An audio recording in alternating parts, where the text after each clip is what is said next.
This episode of Beauty and the Surgeon podcast is brought to you by Let's Get Checked.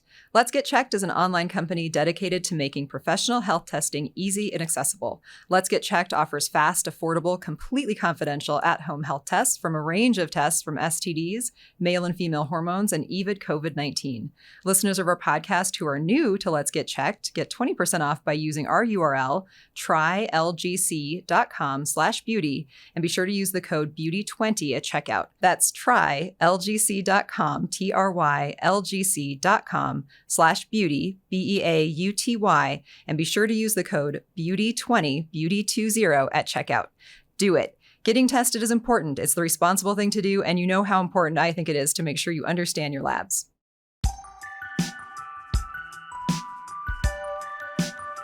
Welcome, everyone, to Beauty and the Surgeon podcast. I'm Amy. I'm a nutritional therapy practitioner, and I'm joined today, as always, by the very animated and very real Dr. Jason Martin. I'm He's here. a board-certified plastic and reconstructive surgeon. Dr. Martin, how you doing? Good, very good. How you doing, Amy? Good. I am super excited to get into this episode. So if you are new to our podcast, you can find us on YouTube at Jason Martin MD, but you can also find the first part of this podcast, which is the 3 things we wish we knew about longevity. That we would have done right. That we wish we had done earlier. Yeah. And now we're going to talk about the things that we got right. Yeah. Through our own luck. Right? Like luck or whatever. We got some things right. Yeah. Yes. Which to me, I mean, I think, we really talked a lot about some of the basics of aging and how we feel about aging and all that stuff in the first podcast. But I think the things we got right are almost more interesting because, like you said, there's sometimes things we got right by luck or by chance, or by circumstance. So even if you've gotten everything wrong, there's still things you're probably doing correctly about aging, and maybe you're doing some of these too. Yeah. So without further ado, Dr. Martin, should we jump right into it? Jump right into it. All right. So we're going to jump right into the things we got right. Dr. Martin, you are first. Yeah, strength training. So maybe this wasn't early enough, but definitely I realized with Amy's help at some point that strength training was important. I think I got to that is, I was struggling. I wasn't eating right. I was heavier and I was running a lot and I just didn't feel any better. And I was like, there has to be a different way. And fairly early on in my 30s, I was like, okay, there has to be different ways to exercise. And it wasn't immediately to strength training, but it was just trying different stuff. And ultimately that led to strength training. And that changed my life around. It really did. Yeah. Well, and I think, your background, being into like soccer as a young person, and technically I'm a good runner. Like I could run fast, I could run long. And endurance, those I'm things. A good endurance runner. So, it just came natural to me, especially, think about it. Like just think about in your mind when you're wanting to go out and work out, and this is not Amy, so I'm not asking her, but like first thing you do, I'm going to go outside and run. That's like a general kind of feeling. I'm going to run if I'm being chased by a bear. Right.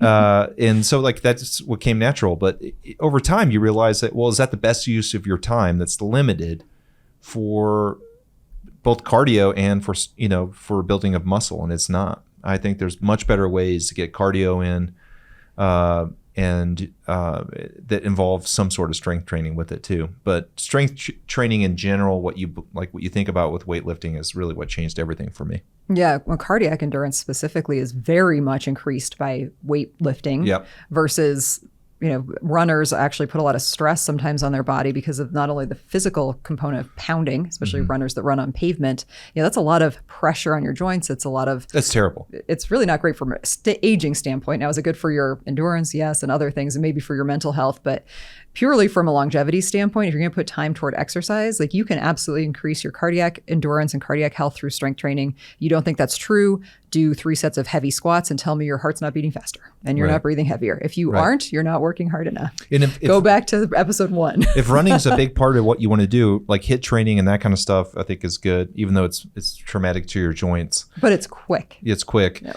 I have kind of really embraced biking now, and I actually want to embrace swimming because Amy says that everyone wants to swim. This woman, I've never seen someone more infatuated with swimming, but I want to add swimming into what I'm doing and try to find those cardio positive exercises that also can not destroy your joints as much as running does. Oh, absolutely. And the studies, actually, there are great studies, and these are usually done in like Northern European countries, but also in like Germany, places where people ride their bikes a lot. Elderly populations that ride bikes actually age way better because you have to maintain things like balance and like hand-eye coordination and like stimulus that's coming at you a little bit more quickly and a little bit with more consequences than driving in a car. Yeah. When you're on a bike and a car is coming out in front of you or a pedestrian walks in front of you, those really, the consequence is a little more immediate. You have less ability to, to change things when you're on a bike, and just the exercise, it is somewhat weight bearing. It's not hard on your joints. Like I think cycling specifically, if you've kind of reached a point in your life where you are, struggling with running, I mean, switching to cycling would be awesome. Oh yeah. And I'm not saying you are struggling with that. I'm just saying you as, no. as the I listener. think it's really good. And I love to cycle. I still can run pretty well. I mean, I went out the other day and ran sub 8 miles and stuff, and that's not that fast, but it's not slow either. So, and I enjoyed it and I felt good afterwards. But I think, and if you're a runner, that's great. We don't want to dissuade you from doing that. I talked to a cardiology friend of mine. He said 2 hours a week of cardio. I thought that was really interesting. It seemed very arbitrary because one cardio is not equal to another. It's not even close. But I think that's probably smart to think about that. Think about in your mind that 4 days a week you want to do at least 30 minutes of something that has a cardio component to it also. What I try to do now, what I'm trying to do now is get 45 minutes weightlifting in and 15 to 20 minutes of cardio in 5 times a week. So does that work out for 2 hours? It does. Yeah. Yep. And so you're getting the cardio from the weightlifting if you actually push it, progressive overload, and then you're getting cardio from whatever method and I do everything. What's the thing at the gym, Amy? The climber. The climber. I did that one. That thing will wreck you. Yeah. Do you know the other thing that wrecked me was, have you seen the one at the gym that has the flywheel on it? It's a bike. Oh yeah, yes. And it has a electrical odometer on it, but it tells you what your resistance is. And even to get it up to 50%, it's very difficult. Oh, you see those at like it's more for HIIT. It's like like NFL training. Yeah, exactly. Yes. So those are great. What other kind of cardios that would be on? A row machine would be good. Ellipticals are fine. Step machines are great. So. Yeah, but specifically, if you want to have the anti-aging benefit, strength training is where it's at. If you can get just enough cardio in to maintain your heart or to improve it, keep it functioning well, and then applying most of your time to strength training, I think that's a better approach to longevity than just running alone or just cardio alone. Yeah, absolutely. And if you want to know my thoughts about strength training, if you go back to our first episode where we talk about the things we wish we'd known sooner, strength training or heavy lifting was actually one of mine. And I talk a lot about the reasons for that, specifically related to aging. Yeah. So, and men can put on muscle later in life, actually. Yeah. So. And easier in general. It still gets harder, but it still stays easier. All right. So my number one thing that I got right was drinking a lot of water. And that was never something like I was never taught that you should drink a lot of water. I just always liked to drink a lot of water. I feel like even from a very young age, I mean, even like in high school, like I was the one walking around with a water bottle, which back then were plastic and probably terrible for me from a estrogenic hormonal signaling BPA standpoint. But either way, like I've always really liked drinking a lot of water. Just have. That's so funny. I have not. Yeah. I mean, but when you like the tale of two cities. It's crazy. This more goes into, I mean, yes, water is key for every functioning in our body. It's specifically really important for digestion. And as you age, why does this relate to aging, right? Drinking a lot of water. As we age, digestion tends to, like a lot of things in life, get a little bit more challenging. It slows down a little. So making sure that you're really keeping your colon very hydrated with water. It also keeps your cells hydrated. It keeps your skin hydrated. All of those things are going to make you look better. It's good for kidney functioning. I mean, all your organs. It helps you detox. I mean, and by detox, you're like getting rid of things in your body. You don't want to overdo it with water. You can too much of anything, poison. The dose makes the poison. So you can drink too much water to a point where you're depleting your minerals. Yourself. Yeah, there's water poisoning that exists. You can die from it. Yeah. So drinking a a lot of water is very healthy. What is normal per day? Well, so when I have nutrition patients, I tell them that they should be drinking double their body weight in ounces. Or at least that doesn't help me at all. Yeah. At the very minimum, you need to be drinking your body weight in ounces of water. So if you weigh, take a normal woman, she weighs 120 pounds, she needs 120 ounces of water. What does that equate to? A gallon? So there's 8 ounces in a cup. I'm so bad with this. So 8 ounces in a cup. It's so funny because my brain can do like pretty complex things, but when it comes to ounces I don't know why. It'd be about 12 cups of water, if you 12 cups. Yep. For a normal weight person. 128 ounces in a gallon, right? 128 ounces in a gallon? I have no idea. This is where Google comes in handy. How many ounces in a gallon? I think there's 128. Yeah, it's 120 ounces would be 0.938 of a liquid gallon. Okay. So, Yeah. If you're 120, about a gallon of water. Yeah. Yeah. So a little more than a gallon a day. Yep. Up to double. So like depending on your needs, I mean, obviously in the summer, if you're sweating a lot, I don't if you drink work a out gallon lot, of water today. I really don't. I know. But at least you're drinking some. Yep. And that is a big step in the right direction. Yeah. And you know what? I mean, I will tell you this, I came in one time after doing like 12 hours of surgery with Amy. I came to see Amy after the 12 hours of surgery. I don't feel right. And she goes, what did you drink today? I'm like, well, I had a cup of coffee before surgery.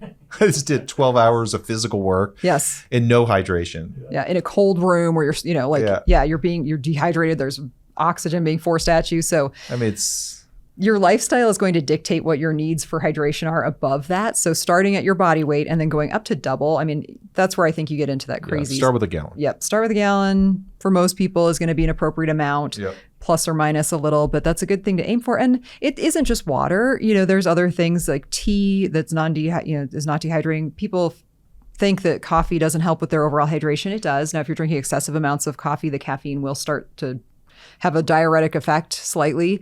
However, that does still count. So, hydration is important. And, since you've started drinking even a little bit more water, your skin looks a lot better. I look amazing. So it has. So does my bobblehead. I've been making my bobblehead his skin drink. is pristine. Yeah. I mean, not a wrinkle on his face. Yeah, it's definitely made a difference. And, it's interesting because I'm like really into performance with exercise, and hydration has actually improved my exercise. Absolutely. So yeah, and electrolyte balance too. You have the muscle firing; it needs those things to fire correctly. Element is awesome if you need some electrolytes.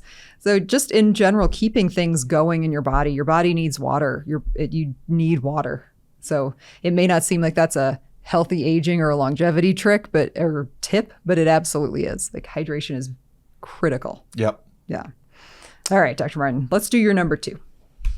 The importance of early interventions. And I guess what was I saying there? I guess I know what I was saying there. Like in my life, I've said this many times before in this podcast, my dad has Parkinson's, and I've seen my mother-in-law has had Alzheimer's. She passed away. And it really revealed to me at an early age, earlier than most people, I think, that I need to do things now, not wait. I knew that I was healthier the most. I knew that I was very educated, which is a real luxury to have, especially when it comes to nutrition, exercise, health, fitness, and medicine, obviously. And I realized that I needed to do things now, and that's something I did do right. So I've always been open to change. I've always been open to doing new things. I met with a new doctor recently who I really liked, because Amy and my wife are like, you have to have a doctor. Doctors still need doctors. You can't be your own doctor. I was like, what is this strange science you're talking about? And it was really good meeting with him because he understands a lot of this longevity stuff. He really understands the nuances of hormones, which is really difficult to understand, to be honest with you. And but I said to him, I said, I'm always trying to change for the future. And I've always been that way, even when I was a lot less healthy. So I was willing to try different things. Amy and I, since we've been together, think about even within when you first met me and I was overweight, round faced, not sleeping well. You were just in the midst of being like, your dad bodding it. I was dad bodding kids, it. Yeah.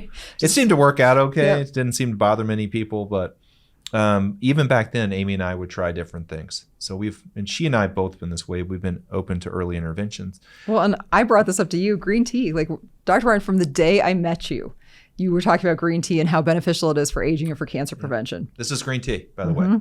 If you're watching Why I Always Drink, I'm always drinking green tea. So for 15 years, you were early intervening something. I mean, even though your cancer risk at that point was very low, that's an excellent early intervention. Right. So we've done a lot of things. I wish it would have been cryptocurrency and selling it in 2021. We did not do that. But there's been a lot of things that we've done at an earlier age that most people have not. And the reason why I bring this up, I think it's good both for me, but for everyone else too.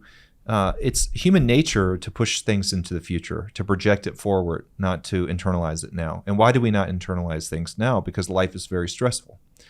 I always joke that my mom one time said to me that I'm perfectly good with my life. I'm happy. And that made me frustrated because that's not a normal response. Okay. So, and you don't think that's normal? No. For people to be like satisfied and happy with life? No. In her generation? No. I think that in her generation, they just accepted things the way they were. And that's just the way it is. Well, but that gives you some ability to be able to say, like, Right. I'm satisfied with my life Right. because you accept it. Right. And there's a gift in that, right? Mm-hmm. There's a song, a gift to be simple, a gift to be free, a gift to go where you want to, something that's. Joni Mitchell. No, that's from like old times. Well, but she did a copy. Yeah, she did a version of it. And Andrew Copeland did something with it. It's a long story. Anyways, I think that's wonderful, but I don't think that's reality. And I think that people the perception is reality. right. So instead of projecting in the future, like everything's fine now, just whatever is, why don't you look at now and see what we can improve? Look at now and see what interventions we can have. And maybe you don't need to do it right now, but maybe you do start doing them right now because it'll help you in the future. It's hard to process this idea that 20 years from now you could have Alzheimer's, or 30 years from now you could have Parkinson's, or 15 years from now you could have cancer. Or you could have a traumatic injury that you could lose the use of your limbs. Like, people don't want to think like that, and it's probably for self-preservation. But at the very least, try to integrate things in your life that helps you ward off things that could be problems in the future. I think is really good. And we're just not good at doing that. Now, every now and then you meet someone like that, right? And they're annoying. You know that person, that they do everything right. They do the sleep right, this right, and that right. And my family thinks that about me sometimes. And I'm not saying that you have to be boring and you can't live your life and live with. But that's so much perception, because people would probably look at like these insane biohackers. Like, let's take Dave Asprey as an example. He has millions of dollars to spend on every intervention known to man. Does that mean he's doing everything right? Not necessarily. No, he's not. Right. Yeah. So that's saying that like a person does everything right. Like, that's literally your perception of what they're doing, not what is actually working. Yeah. I mean, and the baseline of all this stuff, it's so funny, we haven't even talked about this in these two episodes, is your DNA and genetics. And a lot of that stuff is out of your control. Yeah. I mean, like, I was going to bring that up just now, like a baby who is born with cancer. Right. Their ability to have an early intervention is gone. Right. And I read somewhere, I wish I would have read this before this episode, that the causes of cancer in all humans throughout their life, like 70% of it is just random. And then 20% can be attributed to lifestyle or, things that we think about. So 70% of like all cancers are not caused by people smoking or drinking or. Right. That's why every smoker doesn't get lung cancer. Right. And why other people who don't smoke still get lung cancer. Those numbers are probably not totally correct, but it was somewhere around there, which is really alarming. And it makes you a little bit nihilist, right? You're like, well, if it doesn't matter, then why don't I just do whatever I want? But I like Amy likes empowering yourselves. I like Amy likes educating yourself. And I like and Amy likes thinking about the future and planning for the future and doing whatever we can to mitigate the problems. And we've always done that well. Right. And what feels better? And that's what this podcast life is, to be honest with you. This podcast represents the way our minds work. We'd rather educate our patients so they're ready for the future: surgery, health, fitness, and obviously with longevity. Right. And to that point, I mean, doing the things that aren't going to make your course of aging worse, even if you have something that happens, like time and unforeseen occurrence, like unfortunately, I do think about this every day. Like, I could get breast cancer. I had a traumatic injury to my breast several months ago. And like, I've read the studies, like if you have an injury to an area, you're more likely to get cancer in that area because of the damage to the cells. Like they can start doing weird things. Yeah. But those things we can't change the past. But what we can do is try to make sure that we are prepared for whatever's going to happen. So living a healthy life, doing those things now, like your survivability from something is going to be way higher. Yeah. And this is be a nihilist. Say it's all out of our control. Like you have no control over anything, right? Right. We're the ghost in the shell. Right. Do you want to live like that? Exactly. Like, what kind of life is that? No. Yeah. I mean, wouldn't you want to try? Or doing everything wrong. I think if we lived in a nihilist world, I would still wake up in the morning and make my bed and make my coffee the way I do and do all the stuff that I do. Because for me, it provides me comfort. It makes me feel like I am trying. I'm doing things in my life to achieve organization, to achieve stability, and to better myself. I mean, there's nothing wrong with that. No, there are actually studies about successful people make their beds. Like that actually is data driven. Oh, really? Yes. Oh. Like, yeah, huge impact on your lifestyle. If people who make their beds actually tend to be more successful and happier and healthier. You know what's so funny? Like noticing things we've done well, like I bet you all mine you do it too, because I've kind of ripped it off from you. But the ones that you do, I do terrible. You know, well, I think if all like both you and I, you're a better example of someone who has embraced longevity throughout your life than me. Maybe, but I think also I've been forced to think about it differently. But you have too. I mean, you know, your dad had his diagnosis with Parkinson's around the time you and I met. So like that's been on both of our minds. Yeah, I was that 30 whole time. years old at the time. Yeah. You know, we've all watched our grandparents live and die at this point. And I've seen two very distinct paths. You know, my mom's parents lived well into their 90s and were pretty healthy up until the very end of life. Whereas my dad's parents were not. I mean, my grandmother on my dad's side specifically struggled with random health issues from the time she was a young person. Had crazy stuff, was always kind of dealing with something medically, you know, lived a kind of tortured life from a medical standpoint. So like I realized at that point, I mean, maybe in my early 20s when I had spent some time with my dad's parents and been kind of depressed leaving them because like they seemed like they were not thriving. And then like I went directly from them to my mom's parents and spent several days with them. And I was like, you know what? I have some skin in this game. Like I'm not forced into this path. Like these may be my genetics on both sides, but like I can choose to like decide that this is my healthy aging future and I want to be this side of it, you know? And I think that plays a large part of it. We talked a lot about meditation and mindfulness in our first episode about this. There is absolutely a component of the stories we tell ourselves, and that's a privilege, right? I feel privileged that I have that ability to look at, you know, that I have those options, you know, that I can see like, wow, like I'm not destined to live this one path of like medical torture and like unhealthy old age. Right. You know, my grandma was literally teaching water aerobics into her 90s. Right. Teaching. Right. And my dad's a good example of someone who's lived 20 years with Parkinson's. With early interventions. Like he has done the things that have been available to him. It's not great now, but you know, he got 20 years out of it. Yeah. And a lot of people wouldn't. You know, Parkinson's can be irregular how it progresses, but a big part of it is your lifestyle. He's non-smoking. He eats healthy, whole foods. Has a supportive spouse. Has a very nurturing emotional environment. And, you know, that's the way it goes. So I think that considering that if you feel like sometimes, and this is what aging feels like, you're in a river and the current's so fast that you can't even keep up with it. That's okay. You got to keep swimming. And you got to keep... Dory, just keep swimming? Yeah, keep swimming. You got to keep finding ways to at least, you know, stay with the current, you know, if you can. It's going to keep pushing you back. That's inevitable. You're not going to solve aging, but doing things that are positive, I think, is good. And the earlier, the better. That's the end point. Yeah, absolutely. Well, before we get to the last half, let's take a quick break hear a word from our sponsors. Let's get checked. Lots of awesome things. Take a break from our sponsors. Let's take a break and get a word from our sponsors. Okay. You got to point out my weird wording. Yeah. My weird wording. We're going to take a break and hear from our sponsor. Let's get checked. Let's get checked. Awesome tests if you want to check on some like anti-aging check on them. things. Yeah. Check your labs. Dr. Martin, I'm super excited to talk about our sponsor for this podcast. Let's get checked. If you've been a listener of our podcast, you know that we have never had a sponsor before, and it's because we're an educational podcast. We're not looking to monetize, and we also would never recommend something that we didn't believe in and or use ourselves. So basically you're saying we're very choosy. We're very choosy when we come to our testing, but Let's Get Checked really aligns with our values. We talk a lot about monitoring your blood values of certain things. We talked recently about vitamin D serum levels.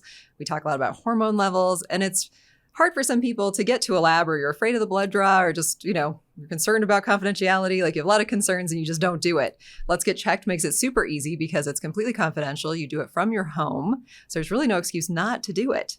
Yeah, and we did it recently. Both Amy and I did it. She looked at her women's health, basically her hormone levels, and I looked at mine on the men's health side with testosterone. It was very simple. You go online. Their online interface is really easy to use and good.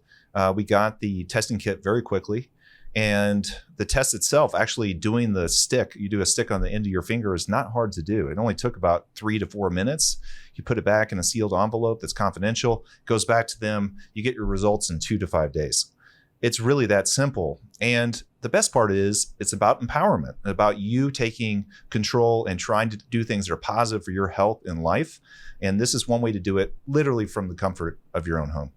Yeah, so they offer a wide range of tests. So they do men's and women's hormone panels. They do a full panel of STD testing. They also are now offering a COVID-19 test at home.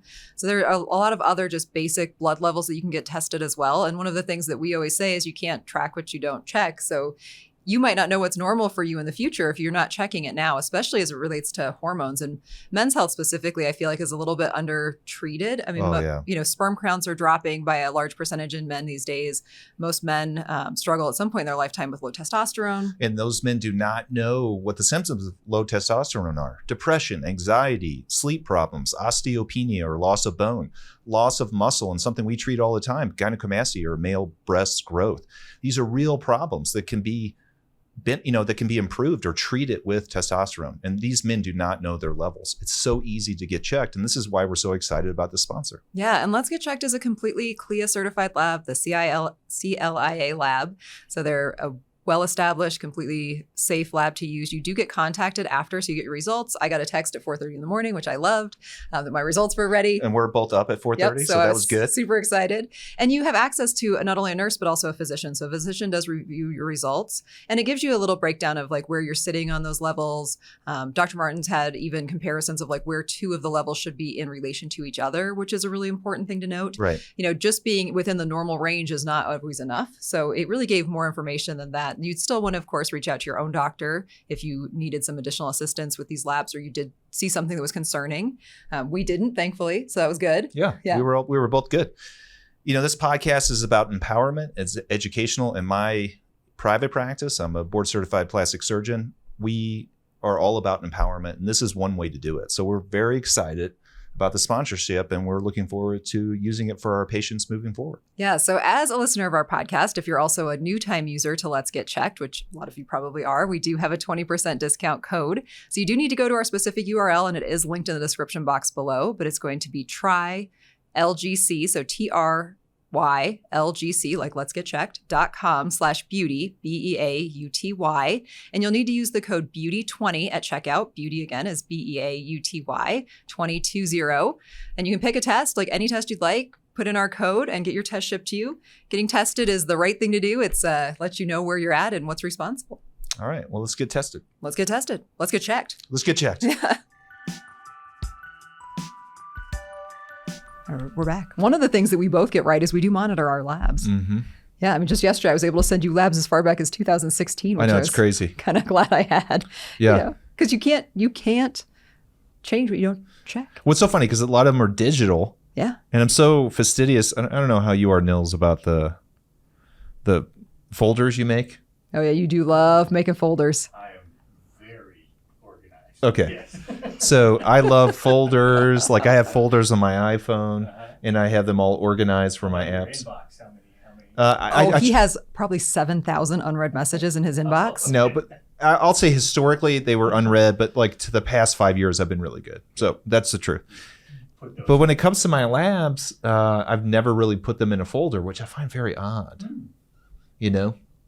Some of that it's bad because you rely on emails, but the problem with emails, it's hard to figure out what the query is going to be when you're trying to look them up. But yeah, we get checked all the time. So. We do, and it's important. All right. So let's get into my number 2, which is sunscreen. Oh, yeah. So this may come from the fact that I literally glow in the dark and blend in with a white wall and glow like a disco ball under these hot lights. But I have always worn sunscreen. And it was something that, even in the 80s when sunscreen was thick and disgusting and like basically like rubbing Elmer's glue on your skin, I wore sunscreen because I don't tan. I turn basically red like a lobster, and it hurts and it burns. And I know that there is some controversy about whether or not sunscreen is actually beneficial or maybe can actually make some types of skin cancer develop because of the chemicals and it's bad for the reefs. But I have always worn sunscreen, and I do genuinely believe that it is important when you have a lot of sun exposure to protect your skin. I think if you have a sunscreen that is appropriately picked out, right, that doesn't have a lot of those additives in there, I think you can feel very confident you're not making it worse, you're making it better. Do you agree with that? I do. And I think that some amount I'm just saying that. I'm asking you a question. I'm not. No, I do. I do think that there is a benefit of unfiltered sun exposure on our bodies. I mean, obviously, you have to think that we were born in this planet and this, sun radiation exists, and there has to be some benefit the only to difference it. now is we were supposed to be dead at 30. Well, maybe. Evolutionarily speaking. And there was, And so like this cumulative effect of UVA and UVB rays was really not in the cards for us when it comes to evolution. Well, especially when it's compounded by other chemical exposures. I mean, I think what happens, unfortunately, in this day and age, we're breaking down our natural barrier all the time, with chemical exposures, with pollution, with pesticides, all these things that are being absorbed through our largest organ, which is our skin. We're getting a lot of other types of assault on our skin and our barrier. Or teratogens, that's the medical word. Yes, that were not existing before. So I think that you have to take what you've got now into account and say that, yes, I think that wearing sunscreen on my face is very important. Now, am I going to maybe slather sunscreen on my legs if I'm out after 4 p.m. and exposing them to some sun? I think is maybe good. I also, don't have a strong family history of skin cancers, shockingly enough, with as fair as we all are. Maybe that's the German skin, I don't know. But, I think you have to weigh the risk benefit. And for me, at least, I feel like risk benefit for people, especially with facial aging, if you want to age the best you can, protecting your skin. So I did not wear a lot of sunscreen, and you can just look at the difference between Amy and I. I'm more lucky just by mere fact that I'm a guy, but my eyelids are just way more aged than Amy. And fortunately, it doesn't distract too much from my appearance, but it's going to be a problem for me in the long term. And I attribute a lot of that to genetics, but I attribute a lot of that to the fact that I did not wear sunscreen. Well, and you see it. You see these people. I mean, I am not judging anybody by any means, but you see women even who are like, they look older than their stated age because their skin quality is so bad. If you have two patients that are both, let's say 55-year-old women, one of whom was literally laying out with baby oil every day. It's not just the skin on their faces. I mean, their whole body it breaks down so much of the integrity. So you don't produce elastin past a certain point in your aging. Like, you'll continue to produce collagen, but the amount of elastin and fibrin is what starts to really go down, and your body's ability to make more gets very degraded over time. And those are hard, you can't supplement with those things. Nope. So once they're gone and you've completely broken down your skin's integrity. Again, yeah. And that's where the whole stem cell argument comes in. And that's the idea that you're regrowing all these components of the skin, which is completely... Are you going to do that from head to toe? No, it's not happening. Yeah. At least not right now. But genetics is a big part of it. If you take me, for example, again, just because I made that comment before, both my mom and dad look good at an older age. And so obviously it's probably likely that I'll age well, even with not having as good of, what would you call that? Like daily routines of putting sunscreen on? I don't know. Regime. Regimes. I mean, epigenetics does not get to be one of your anti-aging slides. Oh, I know. Which is what you're saying right now. But I do think sunscreen is, and retinols for certain skin types is probably the best two things you can do for aging well that you have complete control over. Yeah. Being sensible about your sun exposure too makes a difference. Right, and trying to avoid it. And that's the last thing I'll say. It's funny now that I'm so particular. I know the cat's out of the bag, but I still try. Sometimes I'll go out and my son will be like, why are you wearing that? Like, I'll wear this big, what do you call those hats? The rafting hats that go, not sombreros, but they're, I don't know. Oh my gosh, I wish you were wearing a sombrero. I would love it. I know what you mean. It's like the Paraguay, like Inca hiker version of a sombrero. Right. And my son's like, why are you wearing that? Don't you care what people think? And I'm like, yeah, I hope they think that this dude's got it going on, man. He's avoiding the sun. Yeah, I hope they think I'm not sunburned. Yeah. And all you have to do is go back and look through every episode of this podcast, and we highly encourage you to do that. And you'll see white Amy and sun-exposed Dr. Martin. Yeah, at certain times you can tell when we film stuff throughout the year because sometimes we're closer in color than others.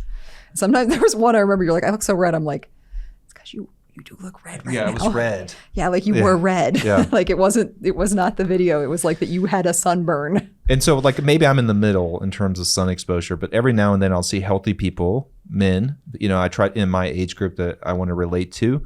and they look good. You can tell they're fit, but man, it's just the sun exposure has just destroyed their face. Yeah. And that's hard to see. And that's hard to come back from. I mean, even when you do a facelift on somebody, like, you can do a lot of things to help address prior sun damage. I'm not saying that it's useless. Like, you can't, like, there are a lot of things you can do to make your skin better.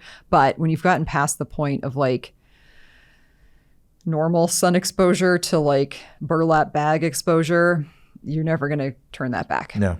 Never. So I appreciate that for whatever reason, even when it was basically like putting white paint on yourself, I was wearing sunscreen.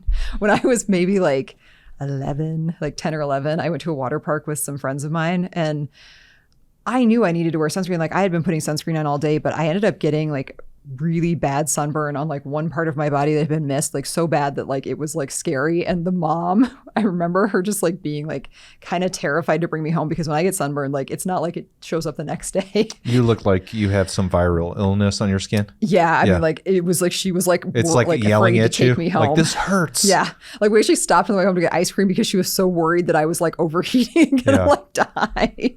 So yeah, be careful with sun exposure. That's fine. All right, Dr. Martin, we're ready for your number 3. All right. Neuroplasticity.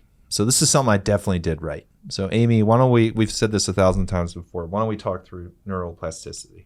Yeah, so plastic. So people ask a lot of times, like, where's the plastic in plastic surgery? And plastic comes from plastique. It literally just is the molding, right? Molding, yeah. That's the same thing with the brain. Like, we used to think, and we meaning like general knowledge, was that the brain was pretty much developed to a certain point and then static. And then static, didn't change. Right. And so like that certain parts of the brain that did one thing, that's the only part of the brain that could do that one thing. And as Dr. Martin mentioned in our first half of this podcast, traumatic injury, stroke, other things, your brain will actually start to reroute. Yeah. Even in parts of the brain that are essentially dead. Right. Will work around it. And that's neuroplasticity. It's the ability to grow. And if you look at stroke patients, that's why a child, in an unfortunate circumstance, a child has a stroke, they recover better in most cases in terms of functionality than people that are older, because their neuroplasticity, the ability for them to build new pathways, is less as you get older. But it's still there. And that's the important part. There was an article today. What day is this when we did this podcast? Okay. When we recorded this podcast in the New York Times, it was a very well-known neurologist talking about neuroplasticity. And he went through all the things that you can do. And, we'll talk about that. But I mean, the main value is that even later in life, you can still build those pathways. It's a lot harder, but you can still do it. So what specifically, Dr. Martin, were you doing without knowing that was benefiting your neuroplasticity? Yeah. Number one, they in this article I was reading today, it talked about playing games. What do you think surgery is? When you play games, it's like you have to use your brain, and you visually look at something and you do things with the game. You move your hand or move this piece there. You play chess. There's strategy involved. What do you think I do every day in the OR? Well, no, I mean before that. I mean, like, what were you like as a young person? Like, this is something you said you did. I think of that as like art. Amy, I've been doing this stuff since I was 27. Right, but I'm going beyond surgery. Right, no. Like your chosen. You're going profession, in the way back machine. Yeah, your chosen profession is not so much something that that's a little different. I mean, like other things. I got lucky with my profession. But you're musical. I mean, I think. The most amazing thing I think with this, you literally one day we were in the car driving to Aspen, and you're like, I think I'm going to start playing the piano. And he literally watched a YouTube video and then would go home and play that song. I'm like, which I have to say, to this day, I still am not like, all right, that's a little bit different, but like people that you talk to that know music are like, yeah, bro, that's not normal. No. To be able to watch a video and make your hands do what they're doing. And make it work. If you know piano, it's like, okay, what's up with his beat? Like, he's in a 3, 4, 5, 6 beat, whatever. I don't even know if those are beats, by the way. I don't even know chords. But there are parts of my brain. I was really into art. I've always drawn since the beginning of time in my mind. I've been drawn to music. Played music even as a child, and I taught myself how to play piano as a adult. I like to tinker with things. I like to clean. I like to build stuff. My dad was a contractor, an architect. I would go build houses with him. So all these processes of using your brain, using your hands, and doing things, which is gameplay basically, builds neuroplasticity. And that has benefited me in my life. But just doing those kind of things don't always equate to building neuroplasticity. There's a whole other part of this process that's going on, which is lifestyle, right? You could be someone who works with your hands. Say you're a carpenter, and I grew up around a lot of carpenters, but if you go home and drink, you smoke cigarettes, you don't eat well, it's going to inhibit that process of you forming these new pathways. So it's a whole life thing. It's a whole life challenge, but you have to do those activities that stimulate brain growth or neural pathway growth. Well, and I think something you mentioned that's so key in that, I mean, other plastic surgeons doesn't necessarily mean that they see surgery the same way you see surgery. And I think that's a key difference. Like, you see it as the process of the challenge. You're trying to make it better. There are a lot of surgeons out there who literally, let's take somebody does the same type of surgery, like appendix. You think they're like feeling like this is some innovative game they're playing? Like, no, they're just going in there and taking it out and moving on. A total knee replacement. Like, they just go in and do it. Like glaucoma surgery. Like, there are a lot of people that might do surgery who are not really getting the neuroplasticity from it because they don't view it that way. Yeah, and that's a really good point. Because repetitiously doing an activity is not going to build neuroplasticity. It did in the beginning. Yeah, once you got it down, if you're not challenging yourself or trying things that are different, or different movements, different different gameplay, that kind of stuff, it's just not going to work. Yeah, so that's what I mean. Like, I feel like you are exceptional in that ability. I don't know if I'm exceptional, but I'm different, and I'm definitely not normal, and I'm definitely not normal for most doctors. Yeah. Well, for better or for worse. Most people, I mean, Nils, do you know anyone who can watch a YouTube video of somebody playing the piano and then go home and play it? Yeah, it's I don't. I mean, I know this is not about me. This is about neuroplasticity. Come on, you're making me uncomfortable here. But no, I think there's something. Hand-eye coordination. Yeah. It's mimicry. Right. It's got a talent for that too, but it's right. not common. And that's not like, common. if you actually take a step back, de-identify me, it's a parlor trick. Right? It is. I mean, like, I'm not a musician. I can make my hands do things that people can't do. Now, the weird thing is, the weird part of it is that when you build these pathways, I taught myself how to play piano, and then a year went by and I didn't touch the piano, and I sat down and played the same song in repetition. It was almost 2 minutes, and it was pretty close to what I was doing before. And so those are things that your brain either innately does, or you've built those pathways to do it. And that's what this article said. If you no, you don't teach yourself how to play piano, but if you just sit down and read and get off the phone, don't read a screen, read a book, that's building pathways, right? Well, same like crossword puzzles, like all the studies on crossword puzzles, or word jumbles, like, and not games on your phone, like literally like doing them on paper or on, a tablet. There was that famous study of nuns, Catholic nuns, and they don't have TVs really, or cell phones, and they would sit around every night and read the Bible, but like read other things. And do games and play games with each other, and they had hobbies and crafts. And like, the incidence of Alzheimer's disease in that population was like a quarter of what it is for the normal population, or some small number.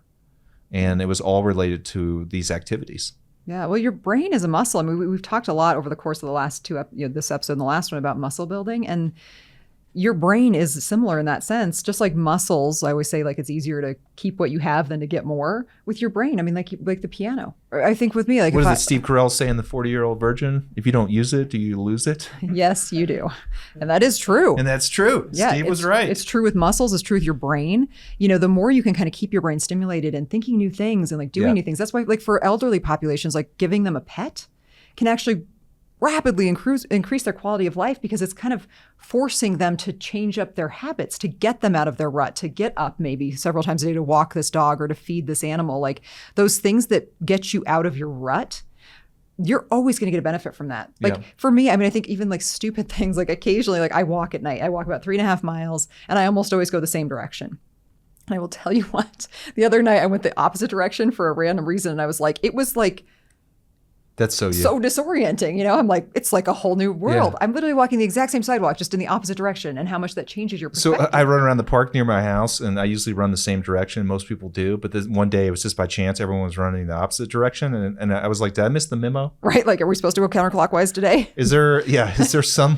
Is there some rule at this park where everyone has to run the different direction? I'm going to go home and flush the toilet and see if it goes the other way. Because you think about it, if you're looking at it, people usually do things clockwise, right? Because this just comes natural. You're going counterclockwise, but whatever. I was marrying myself. So everyone does things in a clockwise fashion. Well, our digestion works in a clockwise fashion. Except in Australia, do you think the digestion works opposite? I do not, because the anatomy is the same. JK. Your ascending and descending colon are on the same sides. Okay, Mrs. Anatomist. Yeah, but I mean, I think that really is. If there's one thing that you can do well, and I've been just lucky that I am creative and I have always sought out things that push me mentally a little bit. And my profession definitely does that too. If you can find those things in your life, and it doesn't have to be super creative things, but just things that help build neural pathways, crossword puzzles, reading, I forget all the other examples. You just got to look it up. There's so many different things you can do. Cooking.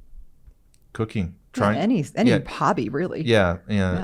Doing things that kind of build those neural pathways will have amazing effects in the future, because it's inevitable that we're going to have memory decline with age, and there's a big percentage of this population that will get Alzheimer's, even healthy people. If you get Alzheimer's and you have more those pathways there, then you can live longer with a better quality of life with that disease. And the way my brain works is like, I want to live and be healthy if I get one of these diseases, and hope that the cure comes when before I decline so much. Yeah, and that's actually interesting when you look at studies, and there are not tons of them because there are not tons of people who have lived to well over 100. But I think I mentioned this to you recently after I saw the study. You look at the healthy lifespan of a human, and like basically from your first event, like let's say you're a 50-year-old who has a heart attack, like that kind of ends your healthy lifespan, right? And now the rest of your life is spent dealing with the consequences of your condition. Right. Whereas people who live to very old age tend to have very short amount of time before they die from when they get sick. So if you're 50 and you live to 80, you literally have 30 years of your life where you're dealing with chronic health problems. And yes, I'm not talking about things like general aging. We're all dealing with those. But people who are like 104, like they're very mentally strong as someone that age can be. They're functioning pretty well, but then all of a sudden it's like one little thing and they die like a week later. Mm-hmm. So which one do you want to be? If we're all going to die, which at this point we agree is the inevitable future.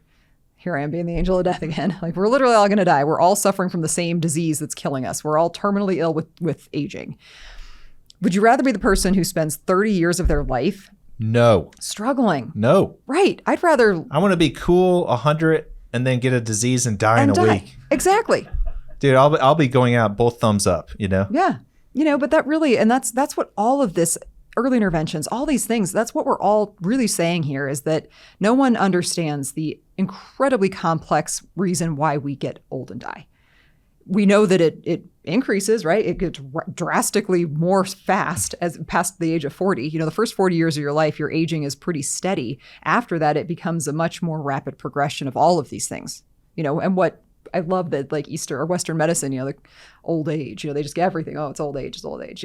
What really is that? Well, we're all going to die. But don't you want to live your life as healthy as you can, as long as you can? Muscle mass, having a lot of muscle, moving, keeping your brain active. Yeah, we really don't know what's going on. No, but we know that none of these things are going to hurt. No, I know they're not going to hurt. There's like these mammals. There's certain types of mammals that live really long, like sea turtles. Gorillas, yeah. And then some of those animals, they don't really change much over. Turtles live for hundreds of years. Yeah, but like for the first like 150 years, and again, the numbers are probably different. They don't really change much.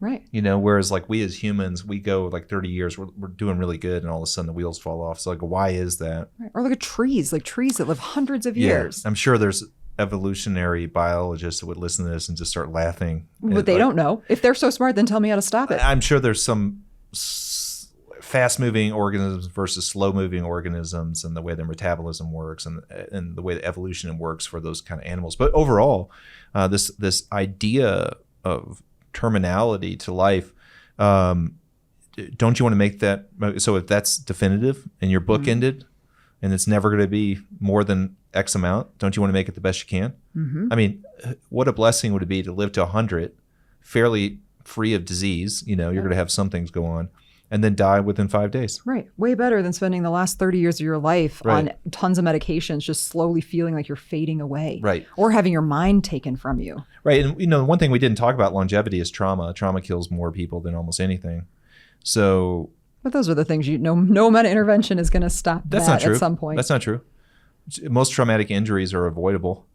So a seatbelt, right? Not jumping off a cliff. Right. Driving with a helmet on a motorcycle. And I mean, honestly, if we had a real discussion on longevity, this would be like 3/4 of the discussion on this episode. So, those are basic things that we do anyways because we think that's the right thing to do. Like we don't want to get on a motorcycle and die from a head injury. So you could look at some of these interventions or things that increase neuroplasticity like that. It's just basic level stuff that you do in your life to ensure that you have, as much of a quality life as possible. Yeah, absolutely. All right, well, let's get to my number 3. My number 3 is morning sunlight and movement. And these are things that, again... You were definitely born in the wrong era. You should have been born like the 70s. You would have walked outside with no shoes on in the grass and talked to Mother Earth. Earthing, yeah. Maybe have some flowers in your hair. Well, I mean, I wasn't one of those far leather off. headbands, that are tied. I was raised by a woman who was that exactly. Like she was like Mama Earth. Like both of my parents were, and they were hippies to the core. Like there was a picture that one of my favorite pictures, like family pictures. It was, taken from who knows what kind of distance. But my parents and me and my brother, my older brother, my little brother had not been born yet, and they were like in a field. Like it looks like it was up by the Flatirons, like out in Boulder. My mom literally was looking like exactly like you described. Like literally had flowers in her hair. Like here's us 2 little kids. I mean, like it literally was like the vision of like, I don't know, the Mother Earth child. So yes, but it is something that was just kind of by default. I've always kind of been a morning person, and that's not good or bad. I'm not saying the morning person part of it, but getting early morning sun exposure and exposing your eyes to sunlight. And I'm not saying staring at the sun. I just mean like that stimulation of the sun's rays early in the morning on your skin, the warmth you feel from it, like all those things are very beneficial to helping balance your hormones. Very key to balancing hormones, which is key to healthy aging, helps manage your serotonin levels throughout the day. Like those things for longevity, like getting that early morning sun exposure and like being up with the sun absolutely has a correlation to longevity. People there, now this is well documented, people who work like the overnight shift die of all-cause mortality that's higher. Like it's not in our nature to not work with the sun in that cycle. So, and movement, I'm always been a morning worker outer. So like even back in the day when I was doing like my Reebok step workouts in the morning and like buns of steel before I was lifting weights, it was part of my habit, and it was never like, I was not doing that for longevity. So you think about like, okay, so humans in their current somewhat form have been around for about 3 million years, like modern day humans, 200,000.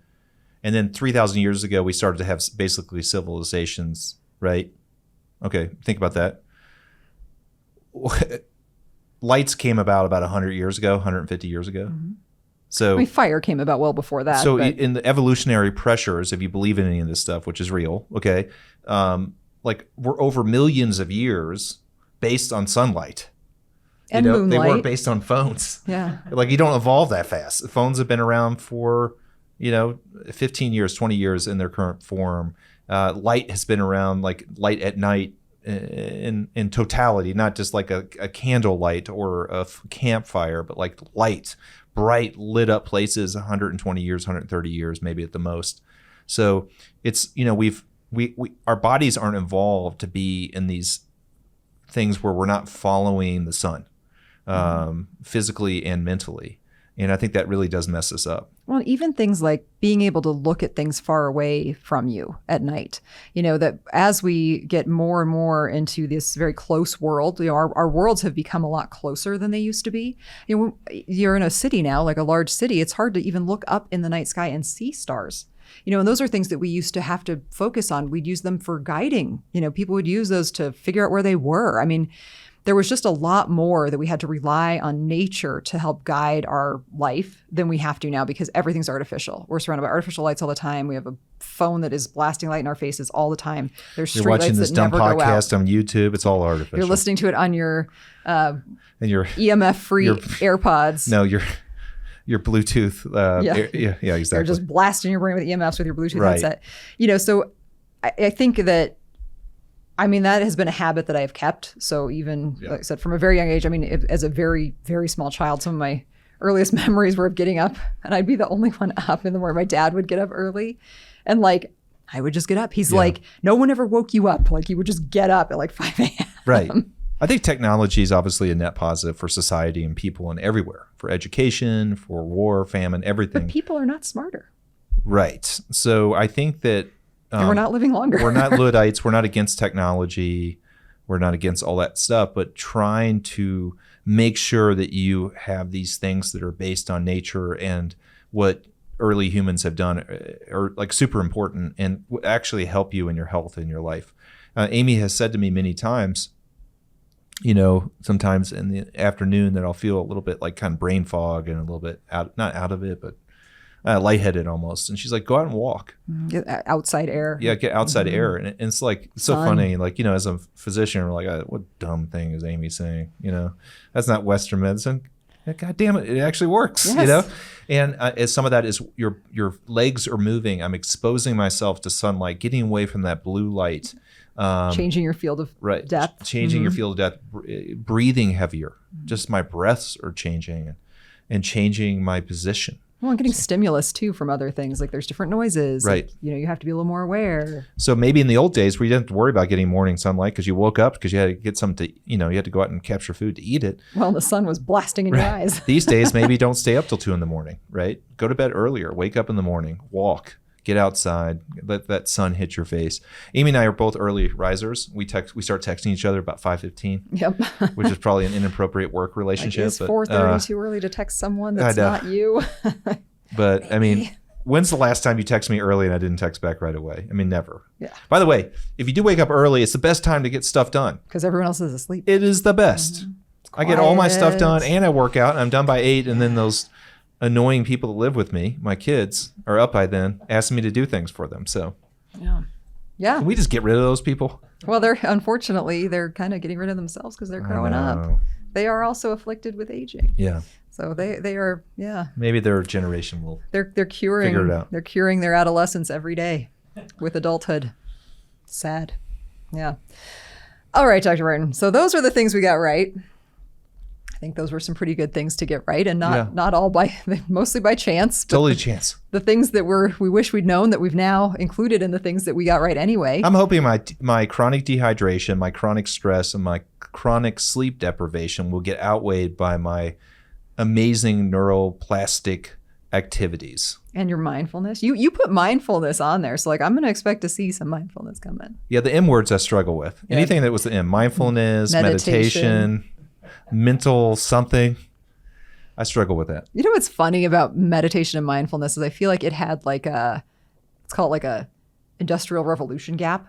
Because I think innately we used to be more mindful. Oh, yeah. Right? So it was something that we just were, and it was part of culture and Just part go of back religion. and read a letter that people wrote in the 30s. Yeah, it's like deep thoughts. Deep thoughts. And they're like describing their day. And they're like, although the heat was oppressive like the African tundra. Like if you wrote anything like that now, people would be like, what is wrong with this person? To be honest with you, we just went on a trip and I intentionally wanted to write a diary.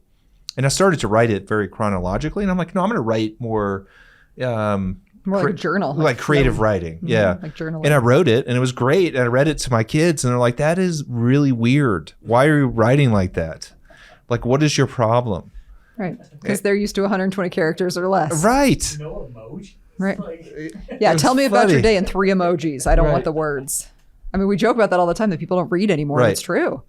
And even like verbosity, you don't have to write a lot of words to describe it. Hemingway was an excellent writer and he would be very sparse with his words, but they were really meaningful and everything had meaning.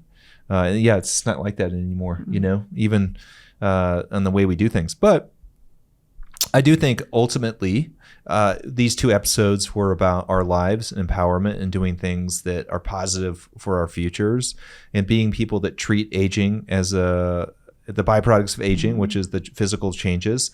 I hope that small parts of these episodes will encourage you to do things that make your life better. And not one single supplement was mentioned. Nope.